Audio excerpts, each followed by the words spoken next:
Que tomemos nuestro asiento y podamos escuchar su plática.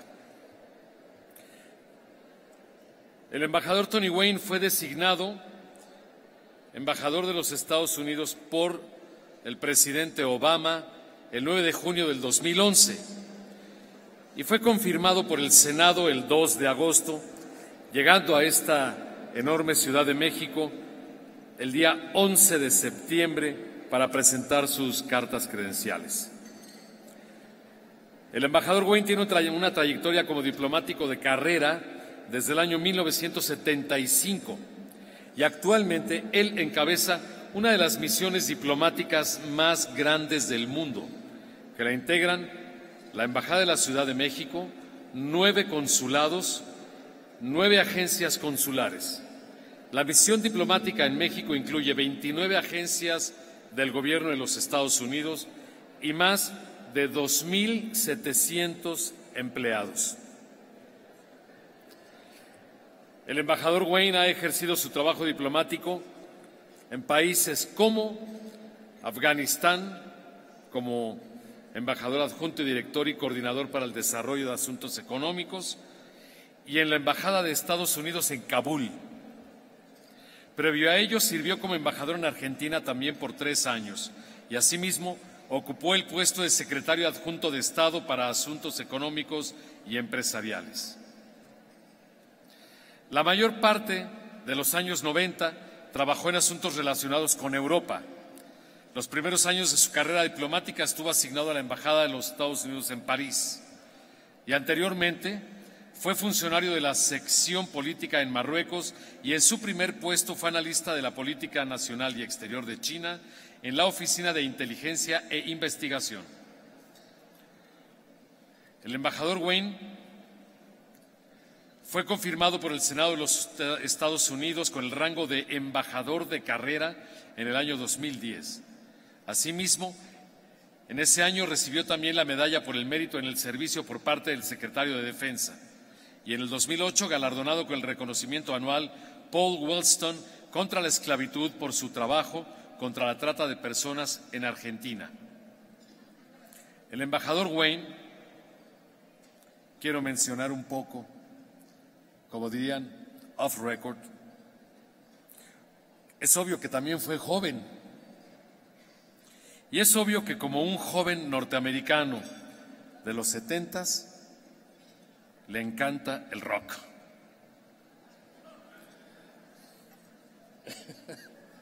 El embajador estudió en la Universidad de Princeton, en la Universidad de Stanford y recibió su licenciatura en Ciencias Políticas en Berkeley. Y dada esta carrera diplomática y su enorme gusto por la música y por ayudar a los más necesitados, ha participado ha tenido la oportunidad de involucrar a jóvenes en situación de riesgo en conciertos con artistas de la talla de Lady Gaga, Metallica, Aerosmith, Bon Jovi y Katy Perry, ¿por qué no? Así que la labor del embajador Wayne, que algún día escuchaba esos discos de rock, tan, tan, tan, hey, come on, shut up, Tony. Hoy día es de los pocos embajadores de carrera por los Estados Unidos.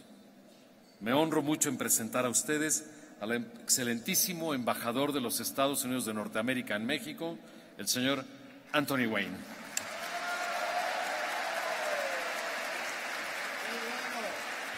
Ha hecho un poco de investigación. Sí. Entonces es un gran placer para mí participar en el 4 Congreso de Miraflores, especialmente porque sabe que Vive Latino está en funciones de noche. Gracias por su presencia.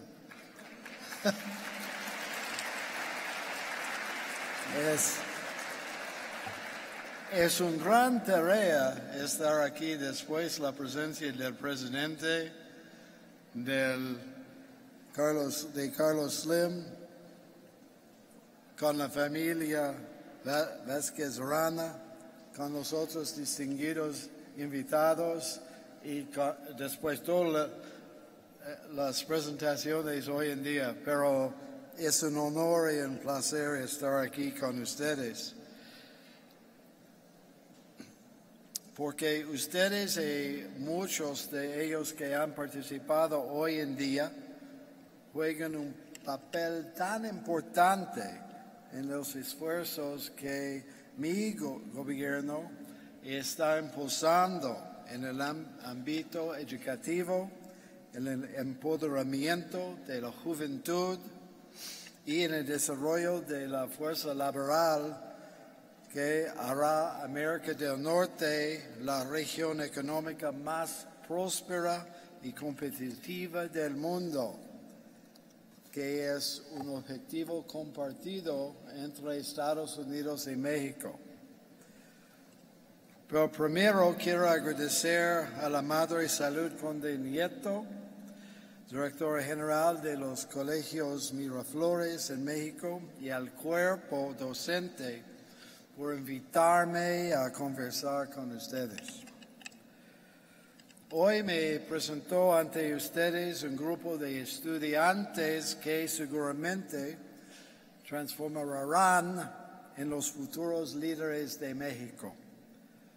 Muy pronto todos ustedes se graduarán y seguirán los pasos de exalumnos que hoy son directores generales, médicos, científicos y políticos. Espero que ustedes continúen con el legado de los mejores de México, ejemplificado por los premios Nobel Alfonso García Robles, Octavio Paz, Mario Molina, los astronautas Felipe Neri Vela, José Hernández, y por la difusión de la cultura mexicana, como ha sido el ballet folclórico de Amalia Hernández y la poesía de Suar Juana Inés de la Cruz. Sus logros van a representar no solo a su generación, sino también el gran trabajo que sus padres y sus abuelos han puesto en la formación de México, proporcionando estas oportunidades. Como el presidente ha indicado, hay una gran historia en México, hay mucho progreso en las últimas décadas y hay mucho progreso en los últimos años. Jóvenes amigos, sus éxitos se inician en el momento en el que las relaciones entre los Estados Unidos y México son más fuertes que nunca. Tenemos una amplia gama de colaboraciones, lazos familiares y intereses estratégicos compartidos. México y los Estados Unidos han trabajado durante mucho tiempo por una mayor integración económica y han cosechado los frutos de una sólida relación comercial. Ha sido un gran honor ver cómo en estos últimos años la relación entre nuestras dos naciones crece a través de un respeto mutuo y la cooperación entre iguales. Hace más de 20 años que los Estados Unidos y México se convirtieron en socios cercanos mediante el Tratado de Libre Comercio de América del Norte. Muy pocos de los alumnos hoy presentes habían nacido en este entonces.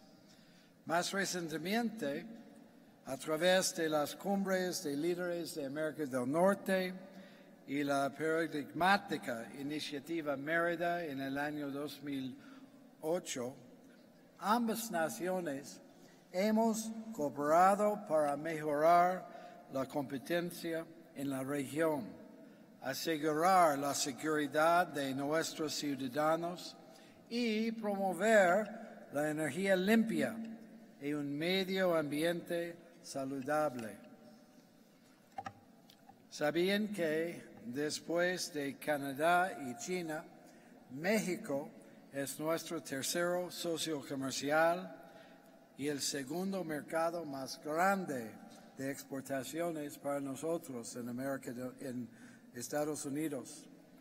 El volumen de comercio bilateral creció a más de 550 mil millones de dólares en el 2014 y continúa creciendo en el 2015.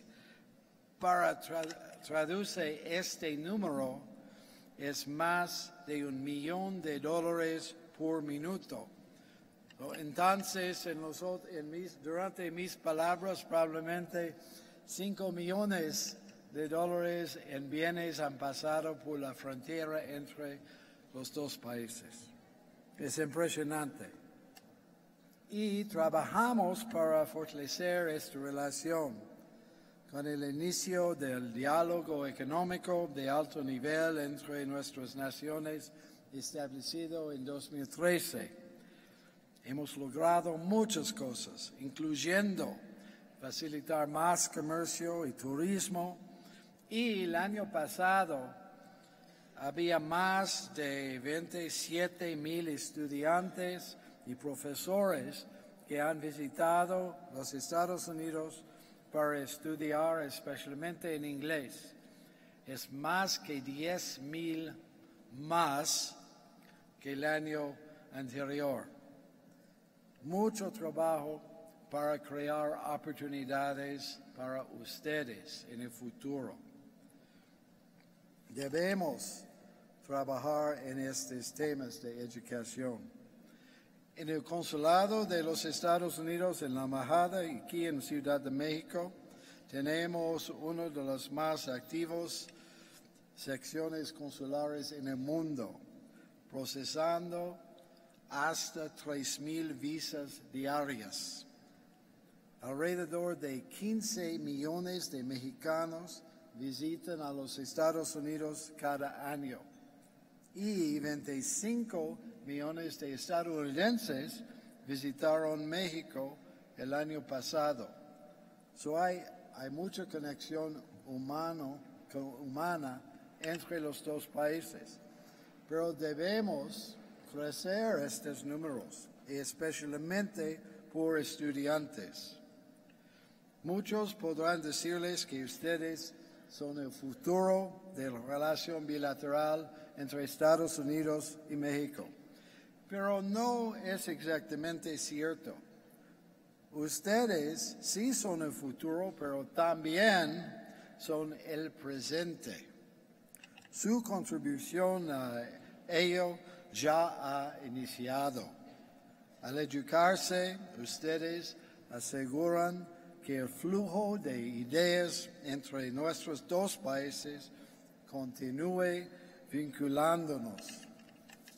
A través de la educación formal, ustedes han aprendido a desafiar a los presupuestos del pasado y a tomar decisiones cuantitativas con respecto a su futuro. Su participación comunitaria, su activismo social, sus proyectos científicos no están solamente construyendo un currículum para sus futuros empleos, sino también influyendo hoy en muchas vidas a su alrededor. Sin embargo, la investigación, los hechos y el voluntariado social son solamente una cara de una educación sólida. México y Estados Unidos están vinculados por el comercio, pero más que eso, estamos unidos por el flujo de ideas y la inventiva. Y más es el nuevo paso en nuestras relaciones, la innovación conjunta entre jóvenes de los dos países. El aprendizaje en las las aulas solo contribuyen a ello en alguna medida. Asimismo, la escuela preparatoria les ha proveído una lente a través de la cual pueden observar la historia, la ciencia y la política. La innovación y el progreso solo son posibles desafiando esa lente y considerando sus puntos de vista. El salir fuera del salón de clases puede hacer esto posible, puesto que la comunicación y la cooperación florecen entre pueblos y culturas. Estamos vinculados por una frontera extensa y dinámica, con una historia compartida y con familias y comunidades también compartidas. Hay más de 32 millones de ciudadanos estadounidenses de herencia mexicana y estos lazos son tan fuertes y crecientes.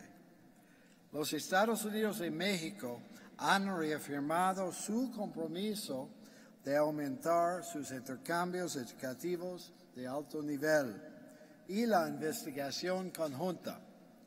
Ambas naciones reconocen el valor de acercar a sus juventudes a nuevas culturas e ideas.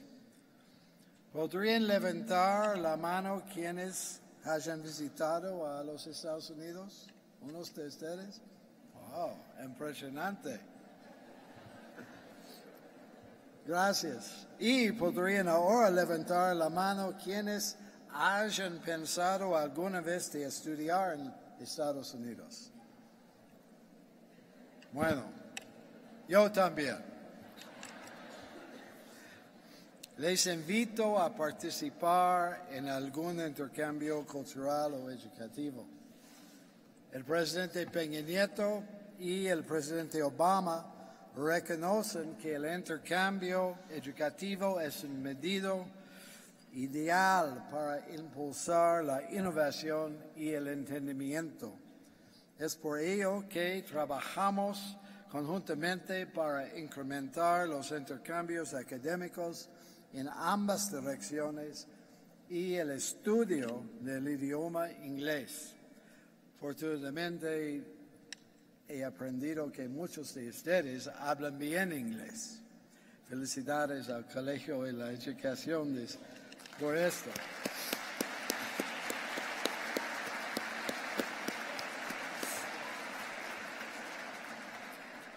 ¿Sabían ustedes que el programa binacional de becas Fulbright García Robles es uno de los mayores programas de intercambio de posgrado, no solo en la región, sino en el mundo? Cada año, cientos de estudiantes e investigadores mexicanos y estadounidenses aprovechan esta prestigiosa beca para aprender más de la cultura y las oportunidades profesionales que ofrecen sus respectivos países. Ellos siguen la huella de personalidades tan notables como el canciller José Antonio Meade. Los invito a considerar estudiar en mi país y a optar en el futuro por una beca Fulbright García Robles. Nuestros centros de asesoría, educación USA son una valiosa fuente de información y ayuda para estudiantes que pretenden obtener licenciaturas y realizar estudios de posgrado, así como oportunidades para realizar investigaciones en Estados Unidos. Tenemos un centro aquí en DF, en la Biblioteca Benjamin Franklin. Les invito a visitarlo no solo para que se informen sobre las más de 4,000 universidades que tenemos en los Estados Unidos, sino también para participar en nuestras veladas de cine, nuestros clubes de conversación en inglés y nuestros programas de música y cinematografía. También un poco de rock, unas semanas.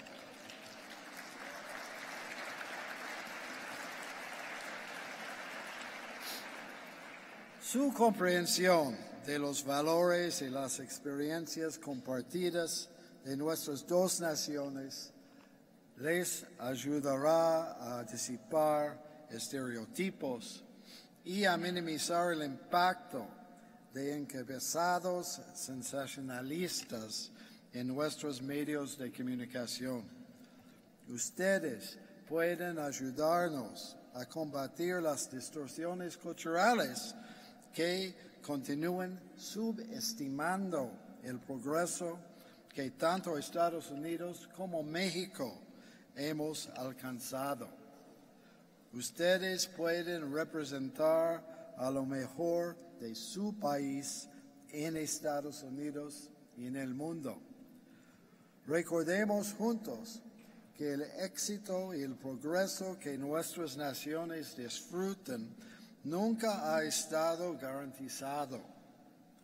Hemos luchado por ambos y continuaremos haciéndolo. Y esta lucha puede facilitarse a través de nuestra asociación y nuestro apoyo recíproco. Recuerden que ustedes son el presente y el futuro de México. Al iniciar, sí, ustedes, qué bueno.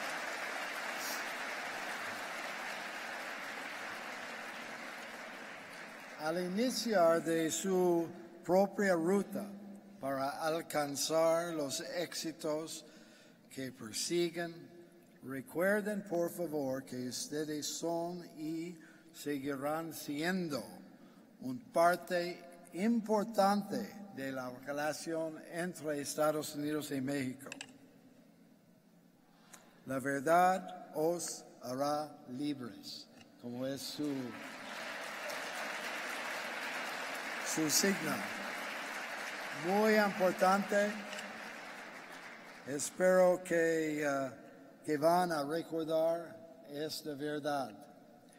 Muchas gracias por esta oportunidad. Mucha suerte, pero más importante, mucho éxito. Gracias.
Buenas noches, le damos las gracias al embajador por su paciencia y por su plática.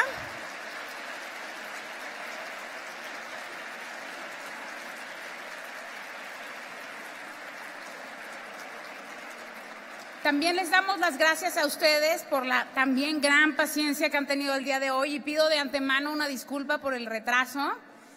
Y los voy a dejar de una vez y ya sin más espacios con Claudio X González, que es el director de una asociación civil que se llama Mexicanos Primero y que estoy segura de que todos ustedes conocen. Muchas gracias, Claudio. Perdón por el retraso también.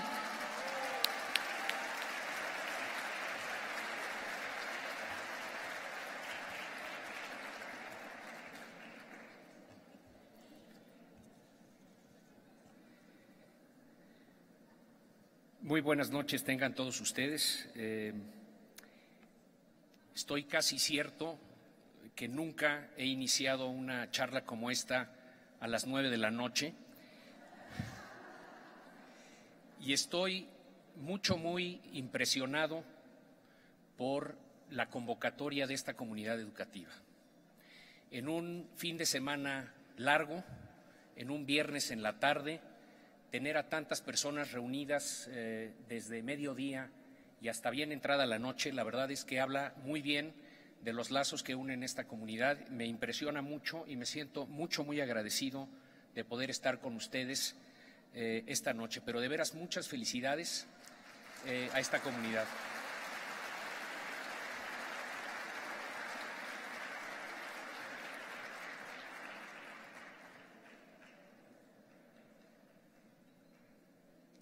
Creo que es una extraordinaria manera de iniciar cualquier semana platicando, debatiendo, reflexionando sobre el tema educativo.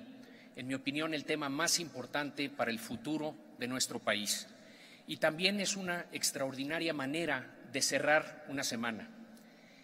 Yo quiero compartir con ustedes, además de mi agradecimiento, mi reconocimiento a Viri Migueles y a Francisco Rosenzweig por invitarme esta noche, y también quiero, por supuesto, agradecer a Sor Salud por tenernos a todos aquí reunidos. Le aprecio mucho. Mi hermana Alejandra inició en el Colegio Miraflores en el año, creo que 69, y Sor Salud ya era la gran líder de esta comunidad educativa y ya se ha convertido usted en toda una leyenda educativa en este país. La felicito y le agradezco esta invitación.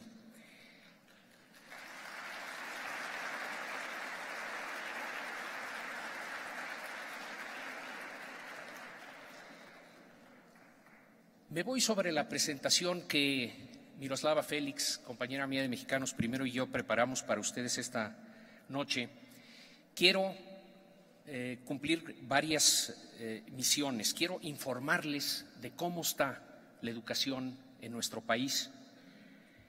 Me referiré inicialmente a cómo estamos en cantidad educativa y después cómo estamos en calidad educativa.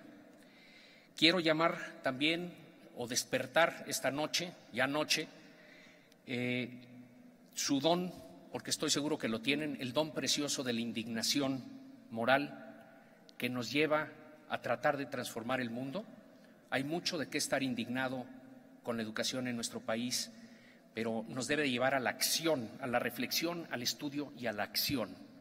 Entonces quiero compartir todo esto con ustedes el día de hoy. De preámbulo les digo que no hay excepción alguna a esta regla. Donde hay cantidad y calidad educativa, hay desarrollo. Y donde falta la cantidad y la calidad educativa, hay subdesarrollo. Paso a comentarles cómo estamos en cantidad y calidad educativa. Esta primera parte de la presentación va a ser más dura. La segunda parte es más esperanzadora, porque les quiero comentar qué es lo que estamos haciendo para transformar esta realidad. En cantidad educativa les puedo hablar de generaciones heridas, generación tras generación de niños y jóvenes de este país que hemos herido. Fíjense cómo se comporta una generación en nuestro país. Si hubiera 100 niños en cada generación, por supuesto son muchos más, ahora les digo cuántos, 6 años después de iniciar la primaria, iniciarían la secundaria 76. Ya perdimos una cuarta parte de la generación. 3 años después van a entrar al bachillerato 49, ya perdimos a la mitad de la generación, a los 15 años. Y 3 años después, 21 van a iniciar la licenciatura. Solo una quinta parte de la generación inicia la licenciatura en nuestro país. Y solo alrededor de 10% la termina. Muchos de ellos sus hijos. Y qué bueno, pero tenemos que lograr que la terminen los niños de otras familias menos favorecidas que las nuestras. Ahora les digo el número total de niños que entran cada año a la primaria, 2 millones. Eso quiere decir que si no cambiamos estos números, dentro de unos pocos años, específicamente 9, la primaria y la secundaria, 1 millón se habrán atrasado o habrán dejado la escuela. Esa es una tragedia. Estas son cifras del siglo XIX, no del siglo XX, y mucho menos del siglo XXI. Esto nos da un promedio de escolaridad de 8.8 años. Se los traduzco, segundo de secundaria. En promedio, un mexicano va a la escuela hasta el segundo de secundaria. ¿Qué quiere decir eso? No sale de educación básica. No salimos de educación básica. Y como pueden ver, en Escandinavia están rozando los 14 años y los ciudadanos de Estados Unidos, qué bueno que estuvo aquí el embajador Wayne, están en 13.3 años, casi 4.5 años más que los mexicanos por habitante. Por habitante. Ahora compitamos con ellos. Y no nada más es una problemática de años, es una problemática también de días y de horas. Como pueden ver en esta lámina, el ciclo escolar de México se ve bien en papel, pero la jornada escolar de la primaria mexicana es de solo 4.5 horas, y esto, combinado con el hecho de que somos el país número 1 en ausentismo magisterial en nuestras escuelas, en la Organización para la Cooperación y Desarrollo Económico, pues significa que nuestros niños van a la escuela en horas efectivas la mitad que los niños de Corea y de Finlandia. Un estudio reciente del Banco Mundial además dice que de estas 4.5 horas, realmente solo 2 horas se están aprovechando en enseñanza-aprendizaje. Lo demás es gestión de clase, pase de lista, corrección de tareas, borrar el pizarrón, poner orden en el salón. 2 horas nuestros niños, 5, 6, 7, 8 horas los niños de otros lugares del mundo. Entonces, no nada más estamos perdiendo ventaja y competitividad cada año, lo estamos perdiendo cada lunes, cada martes, cada miércoles, cada jueves y cada viernes de cada semana de cada año.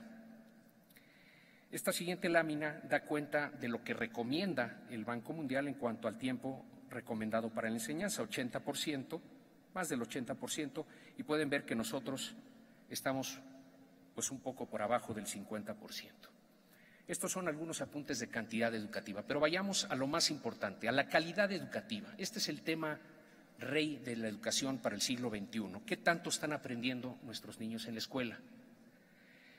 Pueden ver aquí una lámina que pone, que numera del número 1 al 65, a todas las regiones y países participantes en la prueba PISA. La prueba PISA es la prueba reina a nivel internacional que mide las competencias a los 15 años, cuando se termina la educación básica, de matemáticas, ciencias y comprensión lectora para los jóvenes de estas 65 naciones. Lo hace al finalizar la educación básica porque lo que quiere determinar es qué tanto te enseña la escuela del país en el nivel básico de las 3 materias que te ayudan a aprender más el resto de tu vida: matemáticas, ciencias y comprensión lectora. Se podrían medir muchas más cosas, pero esas son fundamentales porque son conocimientos que te ayudan a tener más conocimientos.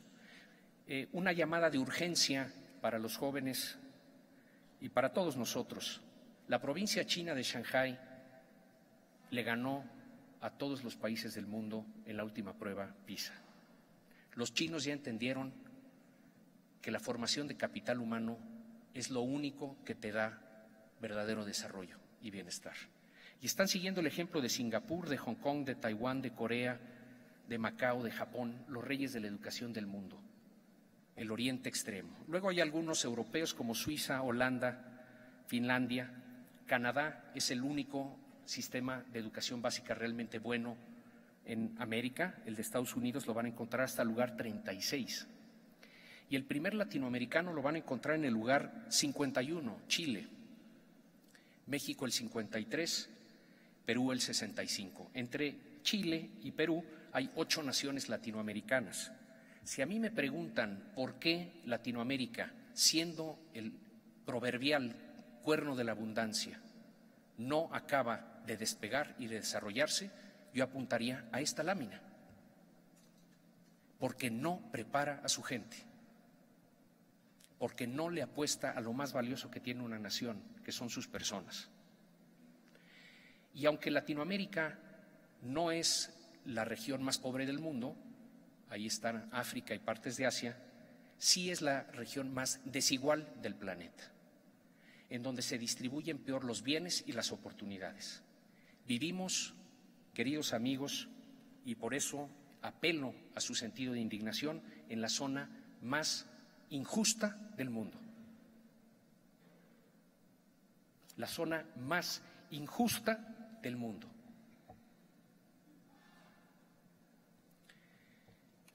Desgloso rápidamente los resultados de la prueba PISA.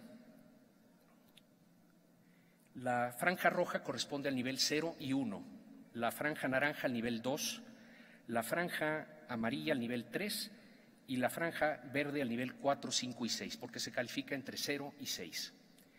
Vamos al caso de matemáticas. 54.7% de los jóvenes de México de 15 años este nivel 0 y 1. Eso quiere decir que fueron 9 años a la escuela y no aprendieron nada. Fueron a una guardería, no a una escuela.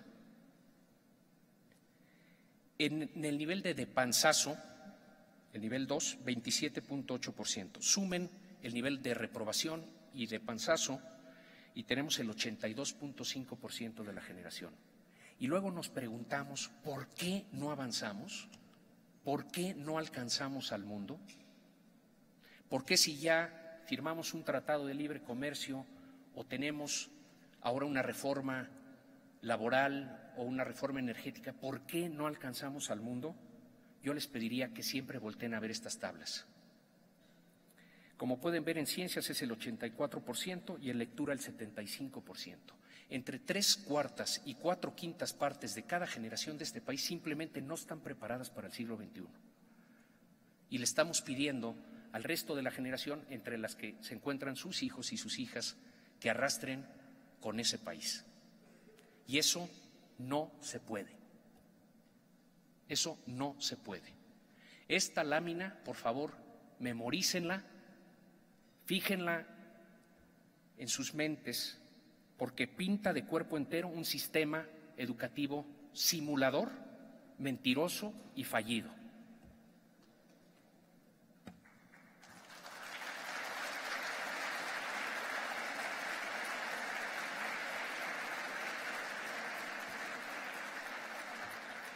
Esta siguiente lámina pinta los colores de otras naciones. Mientras nosotros no tengamos más verde, más amarillo, menos naranja y menos rojo, no vamos a alcanzar al mundo, porque solo se alcanza al mundo preparando a las personas. Y yo escuché con mucho respeto al presidente de la República hablar de distintas reformas, entre otras la educativa, muy importante, en mi opinión la más importante, y estoy a favor de las reformas que él habló en materia energética y otras. Pero yo les digo, ¿la reforma energética nos va a resolver estos números?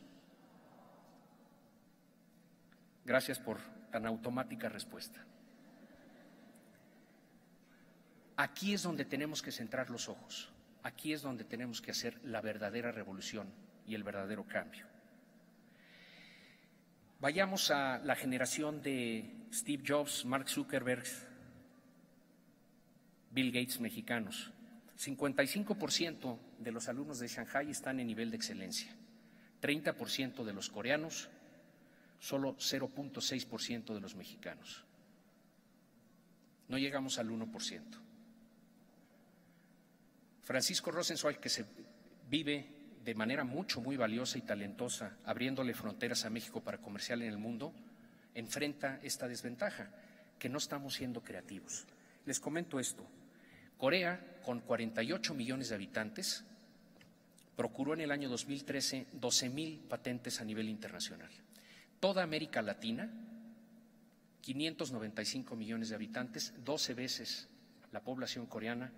Nosotros procuramos 1,200 patentes, toda Latinoamérica. Queridos amigos es chocante a veces ser el despertador. No a veces, siempre es chocante ser el despertador. Estamos dormidos. Estamos dormidos. El mundo avanza, el mundo crea, el mundo inventa y nosotros derrapamos. Y no tiene por qué ser así. Lo podemos transformar, pero tenemos que atender esto. Muchos de ustedes estarán diciendo, pero nuestros hijos están en el Colegio Miraflores, y tienen razón, están en uno de los mejores colegios del país. Dicho eso, la educación privada no es buena en México, no es buena. Vean los resultados de la escuela privada, 68% en nivel de reprobación o de panzazo, 22% en regular, mediocrón, y solo 10% en nivel 8, 9 y 10. Yo espero que el Colegio Miraflores esté en ese 10% de verde. Hay una investigadora del CIDE, Blanca Heredia, que sugiere que si controlas por nivel socioeconómico, es decir, si tú a los hijos que van a las escuelas privadas les quitas el vocabulario de los padres, la mejor alimentación, la mejor salud, el campamento, el viaje al extranjero, la computadora y todo lo demás, ella sugiere que la educación pública es ligeramente mejor que la educación privada. Y que la diferencia entre una y otra lo hace el nivel de los niños, el nivel de las familias de los niños, que los empujan para arriba. Esta última gráfica creo que lo deja muy claro. Es PISA por nivel socioeconómico. Entonces ahí pueden ver un 10 romano con verde y pueden ver un 1 romano con café. El 1 romano es el 10% más pobre de una sociedad y el 10 romano es el 10% más rico de una sociedad. Lo que dice esta gráfica, yo le voy a dar la interpretación, pero son hechos, es que la hija de la señora que se tuvo que ir a vivir a Canadá, viniendo, vamos a inventar, de Michoacán, y lava los baños en el estadio de hockey de Quebec, su hija está recibiendo mejor educación que nuestros hijos. Y esos son los resultados de una prueba estandarizada a nivel internacional. No hay escapatoria. Esa es la realidad. No se diga Corea o Shanghái, que están muy por delante. Parte del problema es que malgastamos el dinero de ustedes, los contribuyentes, en materia educativa. Nos gastamos más de 800,000 millones de pesos en educación cada año. 800,000 millones de pesos. Pero este gasto, y Mexicanos Primero lo ha aprobado, es ineficaz, es inequitativo, está capturado, es ineficiente, es opaco y es corrupto. Veamos estas siguientes cifras. El censo educativo que hizo el presidente, también le quiero reconocer eso, y que la sociedad civil organizada le pidió a todos los candidatos, se comprometieron a hacerlo, el presidente lo llevó a cabo por el INEGI, nos dice que el 24% de las escuelas en nuestro país no tiene baños. En las primarias indígenas llega a ser casi el 50%. 31% de las escuelas en el país no tienen agua corriente, 46% no tiene drenaje. Y como pueden ver, entre más pobre la zona, más atrasada la infraestructura y peor el resultado educativo. Eso es algo muy vergonzoso. Los más pobres tienen la peor de las educaciones. El elevador de la movilidad social, que es la educación, no funciona en nuestro país. Pero eso sí, también nos dice el censo que se hacen 298,174 pagos irregulares o ilegales a personal que no trabaja en la educación, pero sí vive de la educación. Entonces yo me pregunto, ¿qué creamos? ¿Un sistema educativo para defender el derecho fundamental de los niños a tener una mejor educación o los intereses, prebendas y corruptelas de adultos que viven del sistema?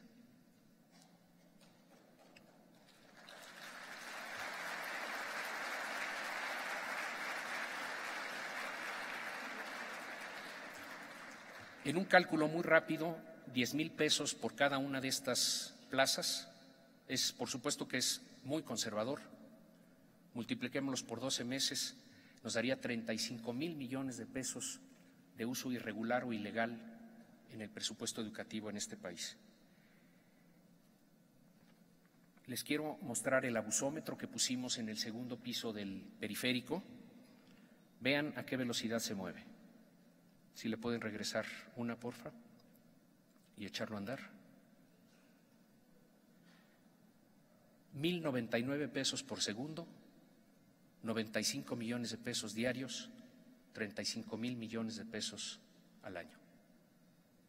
¿Saben qué ha dicho la Secretaría de Educación Pública desde que pusimos a andar este abusómetro con el inicio del ciclo escolar? Nada.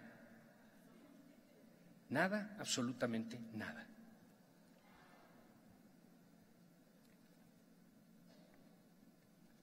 Me puso un tuit una persona que me parece muy contundente y sabio. ¿Sabe usted, señor González, cuándo va a parar el abusómetro? Cuando pare el dejadómetro de los mexicanos.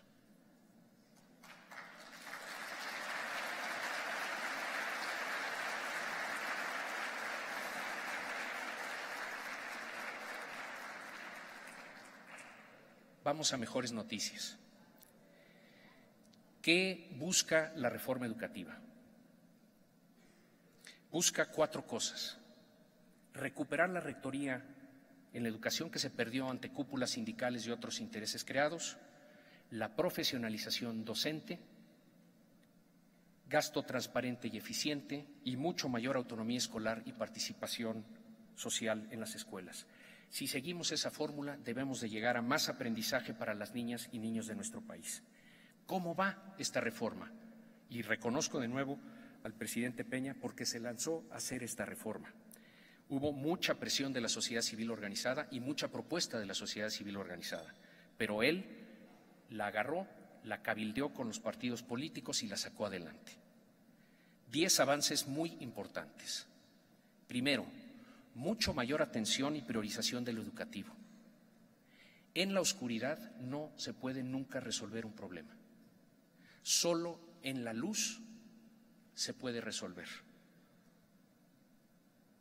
Por eso no podemos dejar de hablar, denunciar, exigir, participar, proponer, debatir el tema educativo permanentemente como el tema prioritario de esta nación.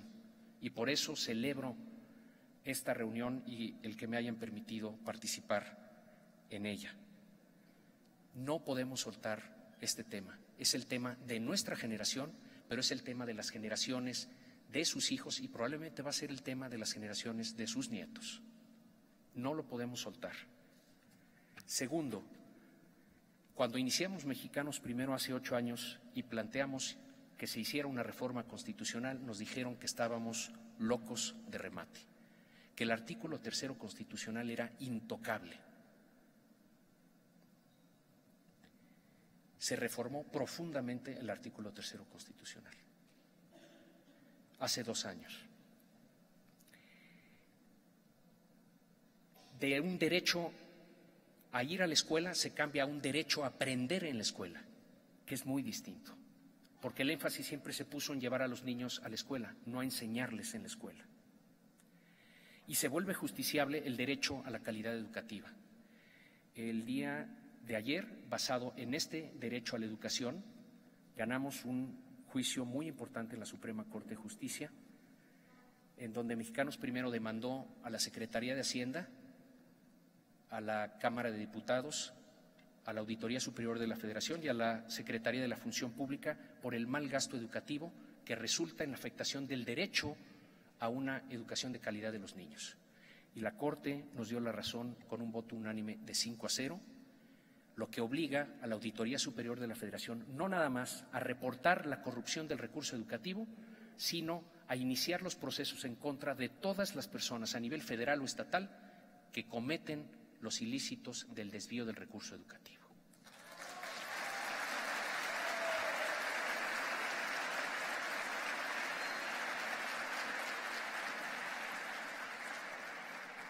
Se reformó la legislación secundaria y se reformaron las leyes de 31 estados. Oaxaca no ha querido legislar, está en plena rebeldía en contra de la reforma educativa. Tercer punto de gran avance. Ahora es obligatorio que se concursen todas las plazas de maestros. Fíjense, en la historia de México las plazas de maestros se entregaban por consideración política, en automático saliendo de la escuela normal, sin haber probado si habían aprendido o no habían aprendido los maestros en la escuela normal, y también se vendían y se heredaban las plazas. Por increíble que parezca, se vendían y heredaban las plazas. Ahora tú no puedes tener una plaza en el sistema educativo nacional si no ganas, si no eres uno de los mejores en el concurso. Esa es la única manera de ir mejorando paulatinamente al magisterio del país, y solo mejorando al magisterio del país puedes tener mejor educación. Este último año hubo una rotación de 25,000 maestros, hay 25,000 maestros nuevos, mejores de los que había, finlandeses y coreanos no, pero los mejores que tenía Tamaulipas, Tabasco, Estado de México o DF, y esos son mejores que los que teníamos. Entonces ya se está mejorando la educación por esa vía de transmisión. Es muy importante.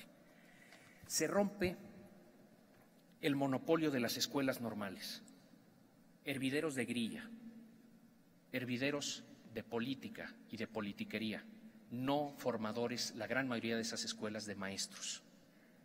En Finlandia, tú no puedes aspirar a ser maestro si no sales en el 20% más alto de la preparatoria.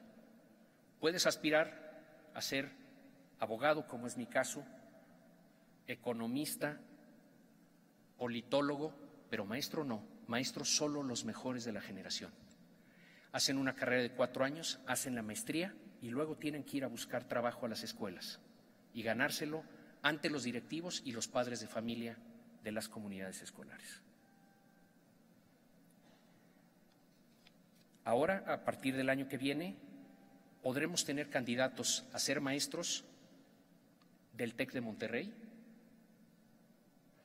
de la Universidad Nacional Autónoma de México, de la Universidad Autónoma del Nuevo León, en fin, de cualquier escuela del país. Esto abre la competencia.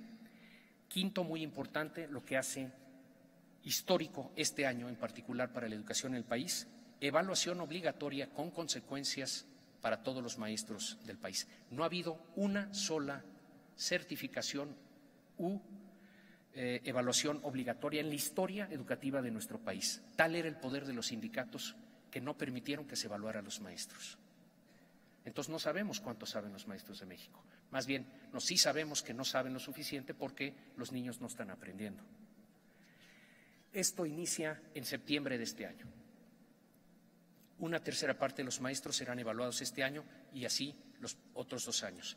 Quien reprueba tiene que presentar el examen al siguiente año, mediando capacitación obligatoria, y al tercer año que repruebes tienes que dejar el aula, porque ya tiene pruebas contundentes el Estado mexicano de que no eres una persona que domina su materia y la sabe enseñar. Y ya también viene el nuevo examen para los alumnos, que se llama Planea. Todos sus hijos también van a tener que presentar este examen ahora en junio o julio. Reemplaza a Enlace. Sexto, carrera profesional docente. La parte no punitiva, la parte de aliento para el magisterio. Queridos amigos, la educación de un país solo puede ser tan buena como sus maestros. Como el Colegio Miraflores solo puede ser tan bueno como sus maestros. No se puede reemplazar, no hay computadora que logre reemplazar a un buen maestro. Aquí tenemos que poner toda nuestra fuerza. Tenemos que lograr que el maestro sea el héroe en la narrativa de la recuperación de la calidad educativa de nuestro país. Tenemos que crear la era de excelencia del maestro en México. Y eso solo se logra dignificándolos, profesionalizándolos, formándolos, capacitándolos y permitiéndoles que vayan escalando la carrera profesional a la que siempre debieron haber tenido. Se les ha tratado como obreros, no como profesionistas. Y un maestro es un profesionista, no nada más es un profesionista, es el más importante profesionista de un país. Séptimo, hay un árbitro, el Instituto Nacional de Evaluación Educativa, organismo evaluador autónomo puede sacar tarjeta roja y invalidar un proceso que no se lleve a cabo adecuadamente. Se tiene que crecer al reto. Octavo, ya tenemos censo y ahí viene el sistema de información y gestión educativa. El gobierno mexicano estaba tratando de conducir este camión de la educación con una venda en los ojos, sin saber qué pasaba en las escuelas, si llegaban o no llegaban los maestros, si tenían buenas o malas notas los alumnos. Se están invirtiendo cerca de 10,000 millones de pesos en crear este sistema informativo que conecte a todas las escuelas del país a una base de datos para que sepamos los papás y los ciudadanos que invertimos en la educación qué está sucediendo con la educación. Se están dando 9 los primeros pasos para corregir el mal gasto. Se terminó la doble negociación, el Bester Gordillo negociaba con el presidente, los líderes seccionales negociaban con el gobernador. Resultado, el aguinaldo promedio de un maestro en este país es de 100 días. En Mexicanos Primero es de 15 días. Y luego no alcanza el dinero en Chihuahua para las carreteras y en Oaxaca para el combate a la pobreza, pues se está gastando en gasto corriente, en nómina, en lugar de gastarse en educación. Se empieza a corregir esto, una sola negociación, FONE, se recentraliza el pago a los maestros. Los gobernadores nunca iban a resolver este problema, no tienen la fuerza para resolverlo. Lo está resolviendo la Secretaría de Hacienda, hay que darle crédito. Pero ahora tienen que transparentar y limpiar esa nómina. Y décimo y último, muchas más posibilidades de participación social en la escuela. Lo que vemos aquí el día de hoy de comunidad educativa debería de suceder en cada escuela pública de este país. Hay que convertir a la escuela pública en la escuela de todos los mexicanos, no en la escuela del gobierno. Y en México a la escuela pública la vemos como la escuela del gobierno. O la hacemos nuestra o no cambia y no mejora. Todo esto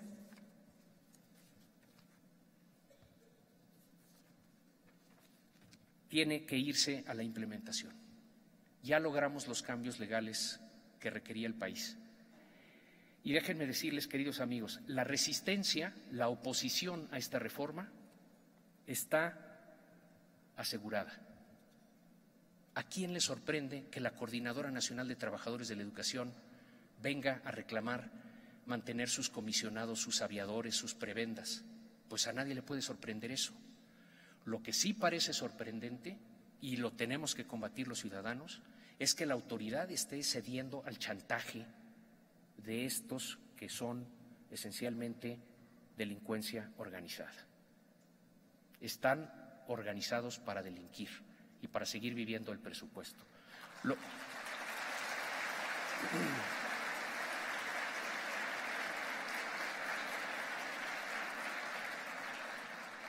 ¿Lo vamos a permitir? Le acabamos de escribir una carta al secretario de Gobernación pidiendo anule los acuerdos que firmó con la Coordinadora Nacional de Trabajadores de la Educación hace apenas 2 semanas por considerar que son ilegales, contrarios a la ley. Es increíble que el presidente con toda razón venga y diga en este foro que cambió las leyes educativas, se atrevió a hacerlo. Pero también habría que añadir, es increíble que su Secretaría de Gobernación esté pactando cosas contrarias a esa reforma educativa.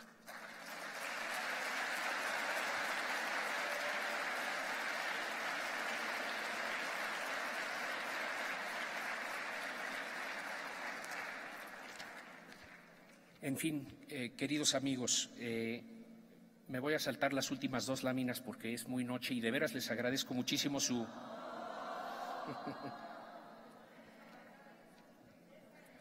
A ver, vamos, le regresamos entonces, Mir, por favor, a esas laminitas.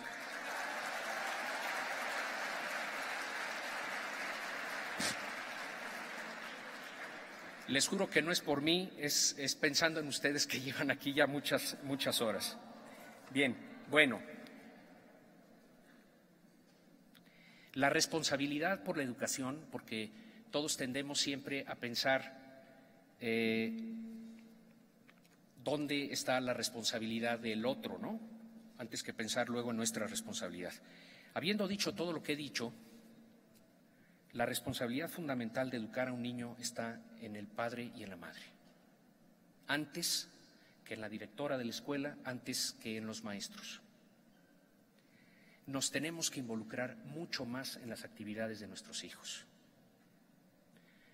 y en sus intereses y en sus responsabilidades. Estoy seguro, y la verdad, el que estén aquí hasta esta alta hora demuestra que hay muchas familias muy comprometidas en esta comunidad educativa, pero siempre podemos hacer más. Y como les he demostrado hoy en la noche, estamos muy atrás del mundo, inclusive nuestros hijos, inclusive los que van a las mejores escuelas del país están muy atrás del mundo. Yo tuve la fortuna de que mi hijo Claudio lo aceptaran para estudiar la carrera en Harvard, y los primeros 2 años se la pasó reclamándonos a Laura, mi esposa, y a mí por qué no lo habíamos preparado mejor para enfrentar ese reto. La pasó muy mal.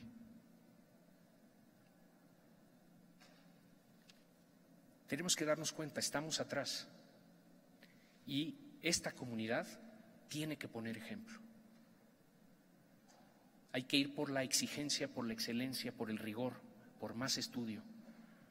Nunca se acerquen con las autoridades de la escuela para pedir menos tarea. Sucede muy a menudo en las escuelas mexicanas, en las universidades mexicanas.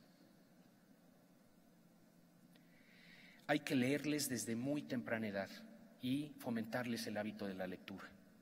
Absolutamente fundamental. Y esto no se hace diciéndoles que lean, que es muy bueno leer, y luego que no nos vean leyendo. Aquí el ejemplo cuenta mucho más que las palabras. Tratar con ellos sobre sus problemas sociales, sobre la política, sobre libros, sobre lo bueno y lo malo de la programación televisiva, en fin, cosas que yo creo que muchos de ustedes hacen. Hay que hacerlo más. Este cuarto, la verdad, no se los puedo ni recomendar. 9:35, y aquí está un gran número de personas involucrándose en su comunidad educativa. Pero esto casi no sucede en México. Es extraordinario lo que tienen ustedes. Foméntenlo y llévenlo adelante. Y si pueden, Sor Salud, adopten a las escuelas públicas en su entorno, ayúdenles a preparar a sus maestros y ayúdenles usted, con esta capacidad de convocatoria que tiene, a que ellos entiendan cómo se convoca a los padres a ir a la escuela. Porque si los padres no van a la escuela, no va a tener calidad la escuela. El auditor fundamental de la calidad de una escuela es el padre. La escuela pública es hermética, se cierra, no quiere permitir la participación de los padres de familia, como tampoco los políticos quieren permitir la participación de la sociedad civil organizada. Y eso está mal, porque solo los padres pueden verdaderamente convertirse en los aliados de los maestros y los directivos para sacar a la escuela adelante. La burocracia ya nos probó que no es el socio ideal para los directivos de las escuelas. Tienen que ser los padres. Cuando se habla de una escuela pública de excelencia como las finlandesas o las coreanas o las canadienses o las alemanas, no estamos hablando de una escuela de gobierno.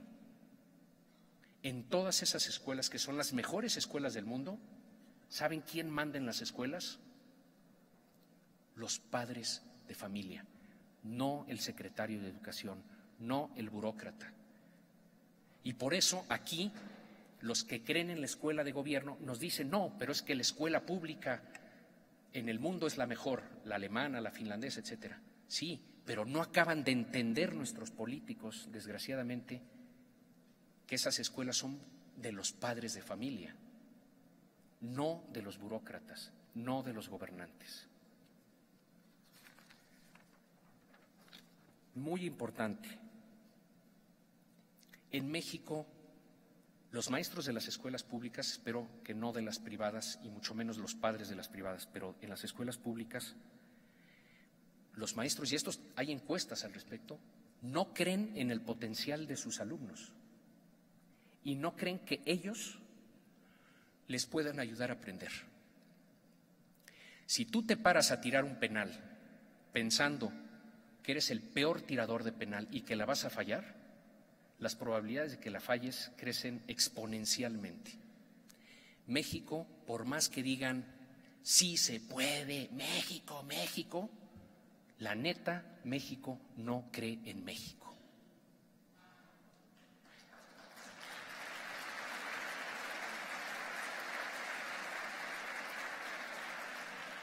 Tenemos que generar expectativas altas. Yo visité una escuela en Texas que se llama KIPP, Knowledge is Power Program. Por favor, a los que quieran ver cómo debe funcionar una escuela, métanse KIPP en el internet, que todos sus alumnos son de Álvarez a Zamora. No hay ni un americanito. En la zona más pobre de Houston, puros alumnos latinoamericanos. El promedio de jóvenes hispanos que termina la prepa en Estados Unidos se parece al de México. 25, quizá ellos están en 30-35%, pero no mucho mejor. En estas escuelas, en donde hay un magnífico director líder, maestros muy bien escogidos, no sindicalizados, contrato firmado por padres y por los alumnos de a qué se compromete cada uno, fuerte, pero muy fuerte, énfasis en los valores fundamentales. Yo visité la escuela, entre los escalones, subiendo del piso 1 al 2, frase de Martin Luther King, frase de Abraham Lincoln, frase de Benito Juárez, frase. En las paredes, cuentos, colores, números.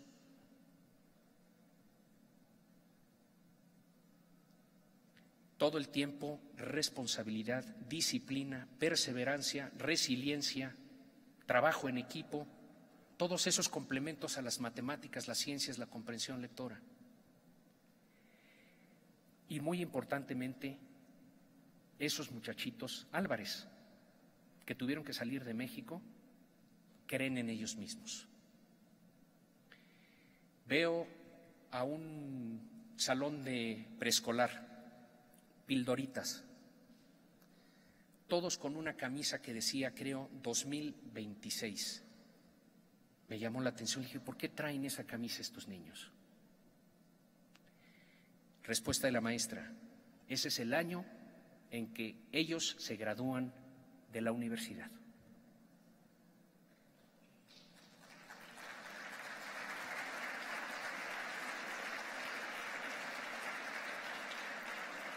Ya lo traen tatuado, ya lo traen en el corazón, ya lo traen en la cabecita. Tenemos que transformarnos aquí. En México hay tanto talento como en Estados Unidos, como en Finlandia y Corea. Igual, nacen nuestros niños idénticos. 15 años después están muy atrás. ¿Qué sucedió? Hay muchísimas respuestas y una historia que aguanta libros, pero se puede resumir en les fallamos. Les fallamos porque ahí está el talento. Y cuando ves a estos muchachitos del otro lado de la frontera, y era una escuela charter, una escuela pública, pero con administración privada, están graduando al 90% de sus alumnos de high school. Claro que se puede.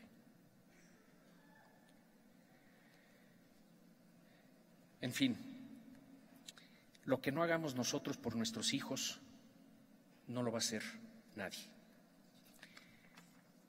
Y quienes tenemos el privilegio de vivir con tantas cosas como las que nosotros tenemos, creo que nos debemos de tratar de ocupar no nada más de nuestros hijos, sino hasta donde dé nuestras fuerzas, de los hijos de México.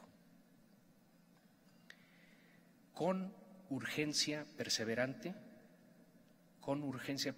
parece contrastante, no, urgencia todas las mañanas por cambiar las cosas.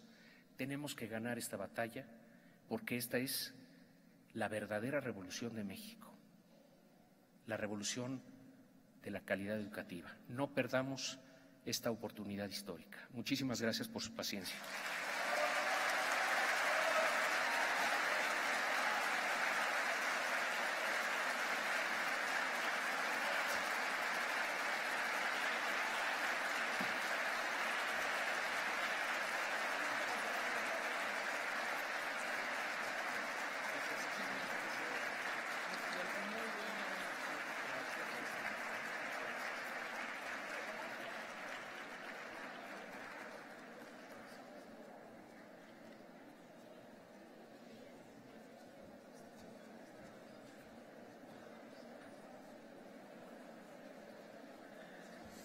Bien, amigos, gracias, Claudio, muchas gracias por esta valiente plática tuya.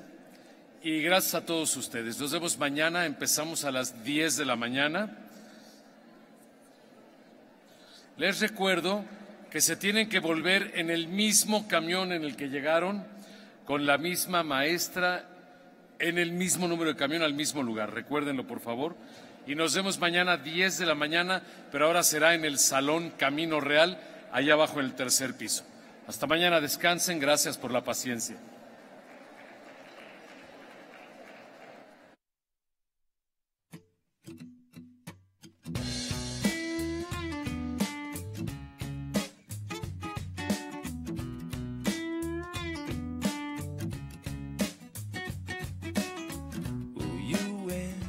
Your show now, so what's it gonna be? 'Cause people